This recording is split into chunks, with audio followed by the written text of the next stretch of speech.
Welcome to the Grimdark Diaries. This is your bonus action.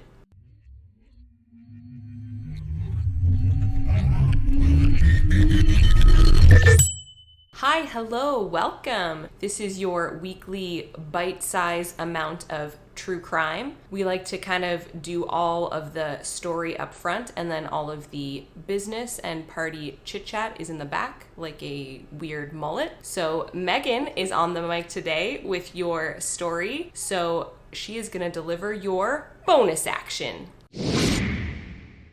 For today's bonus action story, we're going to be diving into the world of LARPing. Ooh. I personally have never LARPed before, but we do have friends that LARP. For those of you who do not know what LARPing is, it stands for live action role playing. People dress up and live out these elaborate scenes from different genres and time periods, as in Renaissance times, and the participants will act out the roles of the characters physically. They then will try to pursue the goals of their characters while living their best lives in a fictional world that is being represented by the real world around them, as in like a Renaissance fair. I'm sure most people have heard of Renaissance fairs. I've always wanted to go to a Renaissance fair. I also have always wanted to go, but I don't know if I wanted to be like fully immersed in a Renaissance fair. Oh no, I want to go. You full. do? Oh, yeah, okay. I fully want to go in. I want to have an elaborate outfit. I want to wear my elf ears. You can practice your accents. I have so many accents. Yeah, you do. None of them are good, but I enjoy them all. I love it. They're so good. It would be perfect in that world, I feel. So the game can be similar to tabletop role-playing games. However, instead of dice rolling, you will wield your weapon, usually fake ones, and try to win your battles. Ultimately, you are the character you've chosen, and whether the character lives or dies is all based on your own actions. Very fun. It sounds very fun. Well, today's story is about a girl named Clara Schwartz, who was around 20 years old. She was a fan of LARPing and was big into one in particular called Underworld. Underworld is considered a dark fantasy and requires the players to be 18 years old and up. This is a fantasy world that is based on the horror genre in the medieval times era and can be very grim at times. Oh, I didn't know that there was... I just always thought it was Renaissance, very Lord and Lady, King and Queen. Same. I actually learned a lot about LARPing while researching this story, and I know it's a short story that I'm doing today, but I kind of want to dive into it a little bit more. It's very interesting how dark and deep it goes, honestly. So she was also fascinated with assassins, magic, the occult, and the world of vampires. Are we talking magic as in like witches and wizards, or like Magic Yes. the Gathering card game? No, magic is in witches and wizards. Okay. They're very much into witchcraft. Clara was also a student at James Madison University, which is in Harrisonburg, Virginia, studying computer science. We're going to take a little road trip to Leesburg, Loudoun County, Virginia, USA, where Clara's family is from. Her mother died when she was younger from cancer, so it was just her father, Robert Schwartz, her sister, and her brother. She, of course, was living on campus at James Madison University about 35 hours away from her home. Robert Schwartz was a DNA and biometrics expert. He had co-authored an article that was published in Science magazine in 1978 after being the first to discover experimental evidence of Lynn Margulies' theory of the, and I apologize in advance for potentially butchering this, symbiogenic origin of cellular mitochondria and chloroplasts. Cool. Symbiogenesis, endosymbiotic theory, or serial endosymbiotic theory is the leading evolutionary theory of the origin of eukaryotic cells from prokaryotic organisms. Honestly, I don't know what any of that means. I was about to say, can you now please explain that for us? I really can't, and I even looked it up, and I'm like, this is way over my head. You need to have lots of training in this. We need to call Mr. Nye. Yes, and have him Mr. explain Nye. this to us. Please help us understand what all of that means. It sounds very exciting, and anything with the word symbio in it makes you think of Venom. Me too. Yes, 100%. Okay, exactly. That, which is kind of why I wanted to include it. seemed very exciting. In the fall of 2001, Clara attended a local Renaissance fair and met a guy whose name was Kyle Hulbert, who was 19 years old. They hit it off right away as they both had many of the same interests, specifically of the magic, witchcraft, and occult kind. Kyle appeared to be a good guy. He also played Underworld with Clara and soon dubbed himself her protector. Not long after they met, Kyle would consider Clara his most dear friend and sister. Oh, so they weren't dating, they were just best buddies? That's right, yeah. Oh, that's exactly. kind of sweet. Yeah, it sounded very nice. Clara would confide in Kyle and explain to him that her father was an abuser, that he used to pull her hair and try to poison her food. Oh my god. She also said that he was against the way she dressed and who she chose to hang out with. Eventually, Clara's dislike and anger for her father turned to hatred, and she would ask Kyle if he would kill her father for her. He swore to protect her, so agreed to do it, and the two of them came up with a plan. Whoa, that's a big ask. It escalated quickly, eh? Yeah, they were very much into going for walks like on a beach and discussing the plan, but in a way that was like role playing. So they would put role playing into it, and she would her name was Lord Chaos in this underworld fantasy. Yes. And he was her protector. So she would play it out in a way that she was being abused, so needed to be saved. And I'll get to why he agreed to that in a second. So Kyle was diagnosed with schizophrenia and bipolar disorder at a younger age and had been institutionalized many times before he and Clara had ever met. It is unknown if he was taking his medication during this time, although I'm not sure it would matter, for he cared deeply for Clara. On December 8th, 2001, Kyle Hulbert and two of his friends, Michael Fohl, 21, and Catherine Inglis, 19, all drove to Robert Schwartz's farmhouse in Leesburg, Virginia, and Clara stayed in her dorm room at James Madison University. Kyle went into the house alone and confronted Robert about the alleged abuse towards Clara and the plan he had to kill her. I say plan in quotation marks because this is what Clara told Kyle. He then said to Robert that he knew about Robert's plans and that he wouldn't get away with it. He took a 27-inch sword, which is just over 2 feet long, and hacked and stabbed Robert over 40 to 45 times and left him for dead. Were the friends in there, or they just drove with him? No, he went into the house alone. So the friends stayed out in the car. Did they know that they were on a murder road trip? Yes, they all conspired on this because Clara made it very obvious that this is what she wanted to have happen.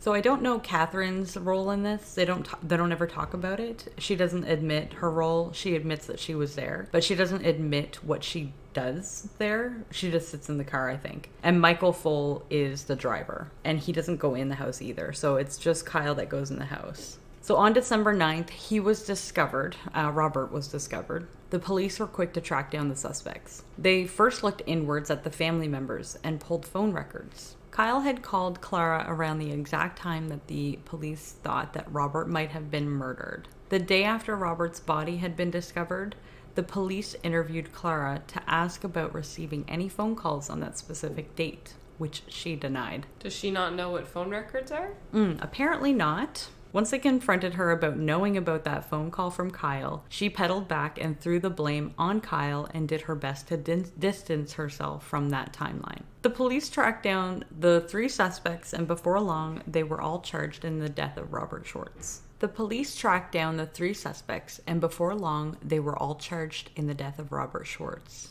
Michael Fohl pled guilty to second-degree murder for being an accomplice and driver for Kyle Hulbert and was sentenced to 18 years in prison. Catherine Inglis was initially charged with murder, but prosecutors later dropped the charge when she decided to cooperate with the police. She pled guilty to being an accessory after the fact and received the mandatory 12-month sentence that was permissible under the statute. Kyle Hulbert was sentenced to life imprisonment without the possibility of parole, and he is serving his sentence at River North Correctional Center in Independence, Virginia. When Clara was finally arrested in February 2002, a full year and 2 months after the murder, she was charged with first-degree murder for conspiring with Kyle Hulbert to kill her father. During the trial in October 2002, an ex-boyfriend of Clara's was brought to the stand. Patrick House said that while they were dating, he also played Underworld with her, and she would ask him to,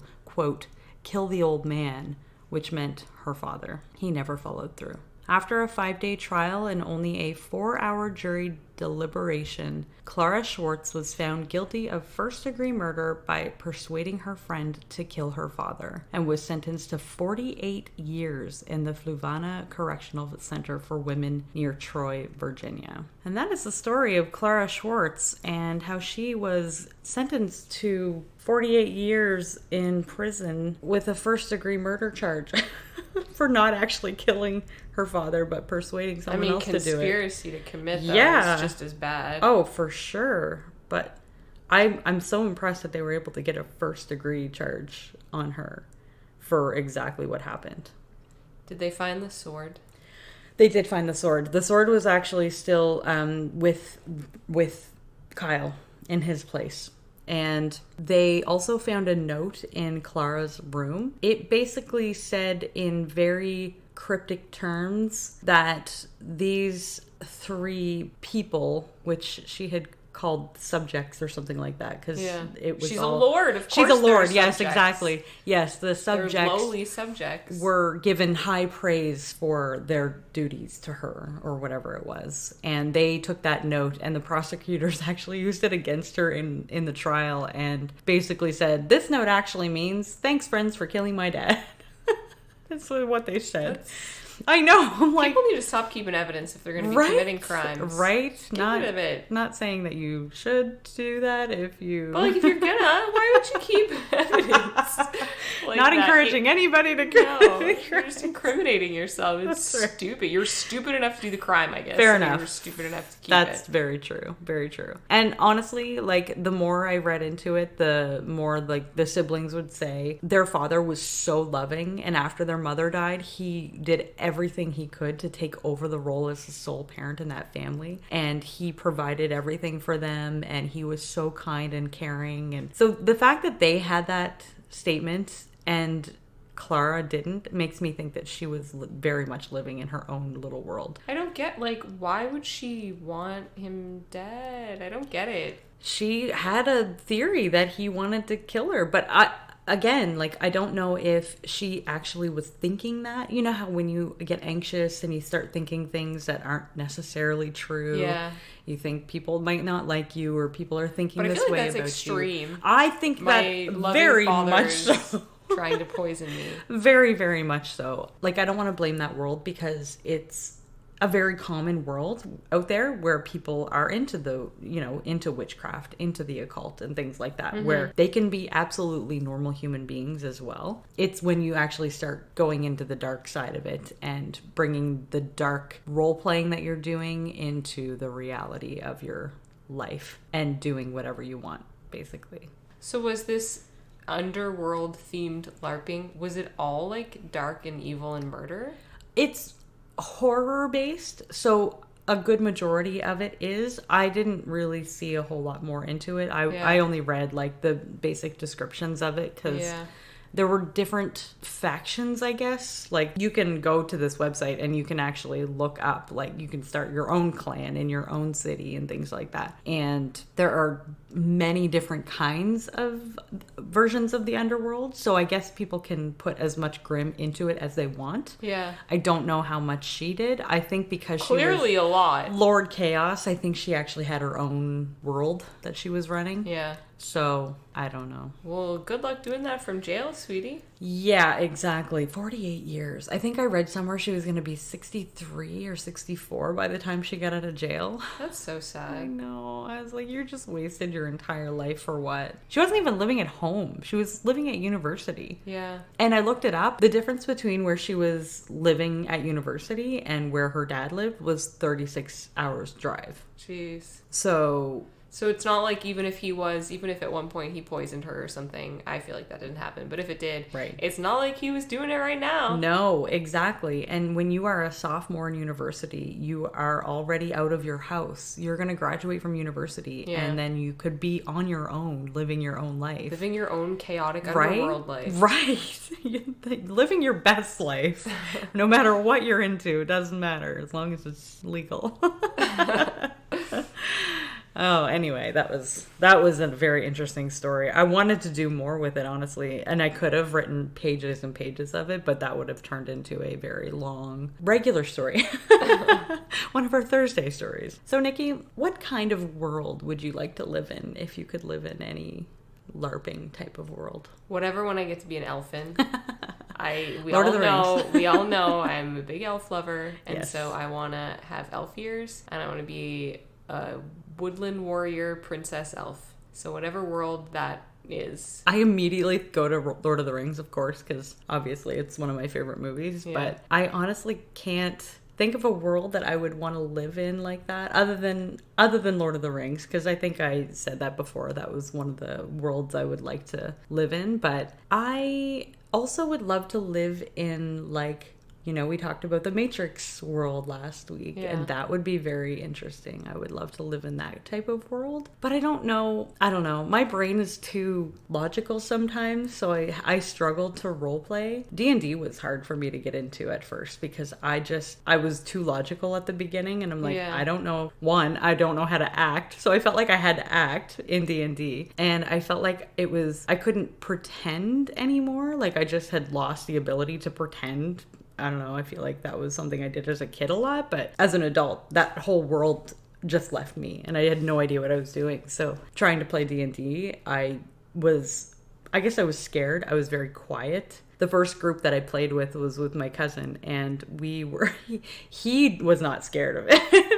He dove in, and he was very good at it, and he role played, and I was immersed in it that way, like watching it. Yeah. But doing it myself, I'm like, I don't know what to do. I don't know what to say. And like, you know, I'd get in my head a lot. But the more I played, the more I really, really was able to finally immerse myself into it as well, and try to actually think like the character, be like the character, and think what they would do, not what I would do, and really try to separate those two. So I don't know. I've really enjoyed D&D now. It's not really LARPing, but you know, it's the tabletop version of what LARPing would be if we decided to do that in person. Yeah. It'd be very interesting. Maybe one day we could go do LARPing in the woods. No, it's a time commitment. You gotta commit like your life. Your life? Well, it's a never-ending story. Oh, God. It's a whole world that you live in. I don't have time for that. I would love to do it because I enjoy role-playing very much, and I feel like I'm decent at it, but I feel like I just don't have enough free time ever to do something like that. That is fair. All right, Nikki, do you have any stories about the occult or any magical things or believing in the supernatural world? I totally believe in the supernatural world. Yeah? Yeah, I think magic. I think all of those things are real. Mm-hmm. I feel like a lot of that is more real than other things that people believe in. I feel like there's a lot of evidence out there. Like what, Nikki? Of stuff for that. Enlighten me.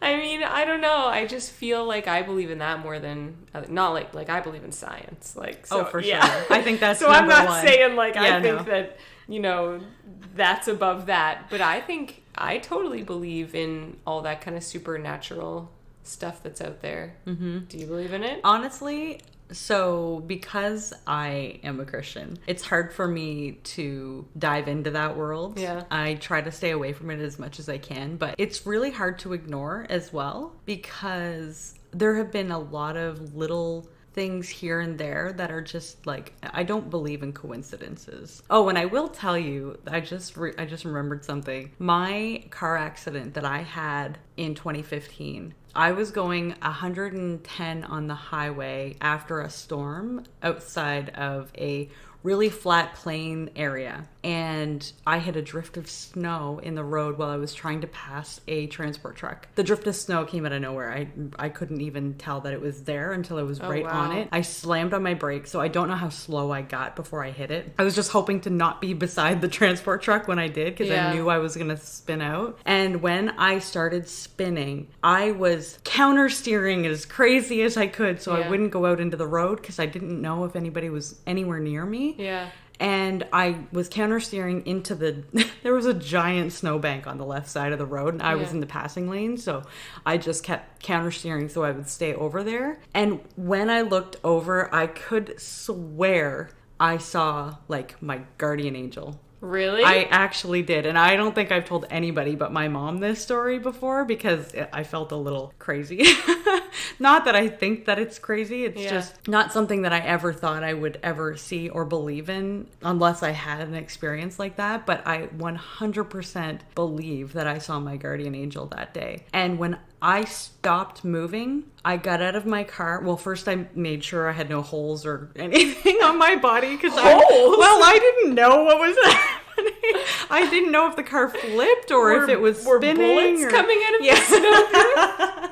I was worried that the glass had broke or something like that. Yeah. I just made sure that I was okay, because I knew I was in shock. So I knew I wouldn't feel anything. So I wanted to make sure. And then I got out of my car. I was literally pulled over to the left side of the road, as far over as I could go, but without actually getting into the snowbank, off the main road. And there was a lot of damage. It was damage on all four corners of my car. Oh my goodness. I spun around and around, and I actually think that I'm thankful that there was a giant snowbank there, because I think that's what stopped me from flipping into the ditch. Yeah. But yeah, I was safe and sound. I was pulled over facing in the same direction that I had been going. So I was in the right direction. There were no cars anywhere near me. Wow. One van came up a couple minutes later and pulled over to make sure I was okay, and that was about it. Other than that, I just pulled, and it was right beside an exit.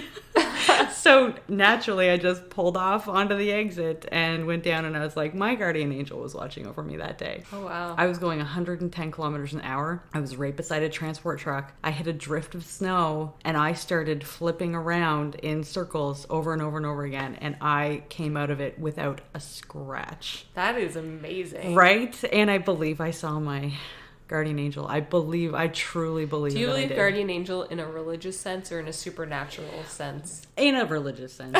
For me, it would be a religious sense, but That's fair. But it's a supernatural thing. Yes. Right? Like, I think it's one and the same. I believe it is one and the same. Yes. That those are two things. Yeah. That are from the same cloth, I guess. Yeah. Cut from the same occult cloth. Yeah, exactly. Yeah. So what about you, Nikki? What about you? Any supernatural stories that you would like to share? I feel like I don't have any supernatural stories. I feel like I believe in that stuff, but I don't think I've ever really seen it. But when I was a kid, my mom bought me a Ouija board because I really wanted one. Your mom bought it for you? I have the coolest mom ever. You really do have the coolest mom ever. She's the greatest mom ever. I mean, of course, besides my mom. Yeah. Our moms are the coolest moms. Yeah. That's right. So my mom, Ginger, she's the coolest. And I wanted a Ouija board, so she got me one. Wow. Yeah, it was really cool. It was in like the board game section at like a Walmart or a Zellers or something. I mean, that's fair. Yeah. And so I loved it, and my friends would sleep over, or I'd go to their house, and we would play with the Ouija board. How old were you? I don't know. Maybe like 12-ish. Okay. Maybe. Mm-hmm. And we used to play with it, and like when I first got it, like we would, eyes closed with your hands on it, and we would be like waiting for something to happen, and nothing would happen, and I was a little bummed out, and I was like, man, I really want something to happen. So then we would do it, and then I would start peeking a little so I could slide it to smell things. Oh, you're one of those friends. Only after it didn't work for a long time. And then I was like, I want to get my money's worth out of this, even though I didn't buy it and I was a child. Yeah. I wanted to get my supernatural money's worth. So then if I couldn't have a supernatural experience, I wanted to at least freak people out. So, and I really hope that somebody who played with this with me as a kid is listening to this, because they'll be like, gosh darn it, Nikki, I thought it was real. No, I was sliding that thing. That is hilarious. Yes, At least you gave them an experience. I did, and so then it got to the point where they were like, somebody's moving it. So then we would put blindfolds on, like we would take scarves or something and tie them around our head. But then I would always make sure that mine was tied so that I could still see down. So I was totally still peeking and doing it. But then I went to my friend. There was a couple of us that went to one of our friends' house, and I believe her parents were gone away, but she had an older brother. Okay. So, and I don't think they were away, like they were just away for the evening. Right. And the older brother was home with us. And so we had all the lights turned off, and in the kitchen, we were playing with the Ouija board, and we had candles and stuff. Of course. And it was nighttime, and it was very spooky. And like there's all trees and stuff around her house, and we live in the windiest province ever, so very true. There's always wind and noises outside. Yep. So we were playing it, and like maybe I was sliding it, I don't know. And then her brother realized we were playing it, so he snuck down to the basement and we didn't know. And so then he started making noises and stuff. So then I was crapping my pants because I was like, oh God, I was just messing with everybody, sliding the damn planchette around. But now we really did summon something. So I thought that my peeking and sliding on my Ouija board, yeah, I thought I summoned a demon. I was like, this is it for me. That's so funny. I actually just remembered that I lived in a haunted house with my best friend Sarah and her sister. And we were all living in this little house. We each had our own bedrooms. And it was very common for the light switch in the middle bedroom to go up and down, up and down. And that was the room that Sarah was in. And she would 9 times out of 10 end up in my bed with me or in Jenny's bed with her. And then we were, by the end of it, I can't remember how long we stayed there, a month, maybe a couple of months. And by the end of it, all 3 of us were sleeping in the same bed. Because we'd hear people, like something walking up and down the hallway. And it was a very distinctive sound of something creepy. Walking up and down the hallway. You should have checked to see if they were a good ghost or a bad ghost. Well, there is a very, very long story here that we don't have time for today. But we think there was a good ghost and also a poltergeist. Oh. That was doing all of the stuff in the house. Like the poltergeists are the ones that do like turning the taps on and off. They were opening the blinds and shutting them. There was an incident where there was pop in our fridge that was like dripping all down the sides of the fridge inside. And the pop that was inside the fridge in the bottle wasn't touched. That's weird. So don't know what it was. It looked like pop. We don't know if it They were just thirsty. Yeah, they were trying to get a drink and they couldn't. They needed their Coca-Cola caffeine fix. That's right. I want ghosts in my house. It was very, very cool. I enjoyed it. Sarah was not a fan. I felt bad, but it was still a very cool experience. I want a ghost like Cordelia had a ghost in the TV show Angel. And he at first was scary, but then he was like her ghost roomie. That's so nice. Yeah, when she was like getting a bath, he'd give her a little loofah scrub. Oh, wow. He'd help her. that was a little more than I was expecting. I mean, I've never seen that show. Oh, you should. It's good. Along with rewatching Buffy and all the other things I need to watch. Thank you, everybody, for joining us for this episode, and we will see you next week for our next bonus action.